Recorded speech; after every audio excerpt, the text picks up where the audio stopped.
कुछ है? मुसलमानों में देखिए, मुसलमानों में सब बराबर हैं, यहाँ कोई बड़ा छोटा नहीं है। आप जब मस्जिद शरीफ में नमाज पढ़ने जाते हैं, जो आपके घर में काम करता है, अगर वो वजू करके पहले जाएगा तो पहले सफ़े में बैठेगा, और अगर आप मालिक हैं घर के, आप लास्ट में जाएंगे तो आखिरी सफ़े में बैठेंगे। हमारे पास सब बराबर है, इनमें कोई भेदभाव नहीं है, कोई बड़ा छोटा नहीं है। अगर कोई बड़ा छोटा है वो अपनी इबादत से है, उसका वो कितना बेहतरीन मुसलमान है, अल्लाह ताला के कितने करीब है, कितनी इबादत करता है, कितना नेक है, उस हिसाब से बड़ा हो सकता है। अदरवाइज कोई बड़ापन छोटापन नहीं है। हाँ, दूसरा होता है कि कौन अमीर कौन गरीब है। जो जितनी मेहनत करता है वो उतना कमाता है। हाँ, एक बात सही है, ये वक्फ से क्या मुराद है इसकी, ये हम सब का फ़र्ज़ है कि अगर समाज में कोई तबका गरीब है, कोई पड़ोसी गरीब है, हमें चाहिए कि हम उसकी हेल्प करें, मदद करें। लेकिन मुसलमानों में बड़ा छोटा कोई नहीं है, हम सब उम्मती रसूलुल्लाह सल्लल्लाहु अलैहि वसल्लम हैं, हम सब बराबर हैं और अल्लाह ताला एक है, हम उसको मानते हैं, दैट्स ऑल। तो जो वक्त अमेंडमेंट लाई गई, इससे फ़ायदा होगा? पता ही नहीं अभी, इसलिए तो हम परेशान हैं कि इनके इरादे क्या हैं। मिसाल के तौर पर इन्होंने 2 नॉन मुस्लिम मेंबर रखे, उसमें क्यों रखे भाई?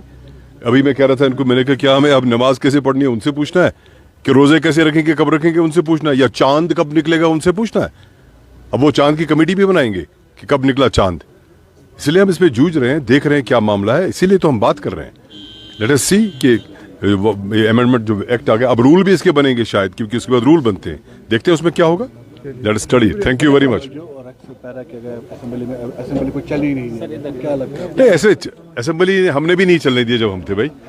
पार्लियामेंट नहीं चलता है, ये तो इसीलिए तो हम जाते हैं वहाँ पे, हम अपनी बात करें। शोर, कभी कभी शोर शराबा करना पड़ता है, ये तो जमहूरियत की रूह है।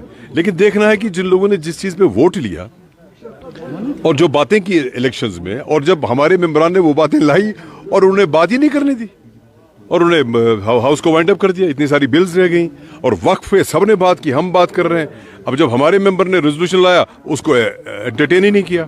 यहाँ तक कि 13 जुलाई की जो हमारे शोहदा की छुट्टी थी होती थी, वो ख़त्म हो गई। जब हमारे मेंबर्स ने रेजोल्यूशन लाया, उसको एंटरटेन ही नहीं किया और वोट उसी पे ले लिया।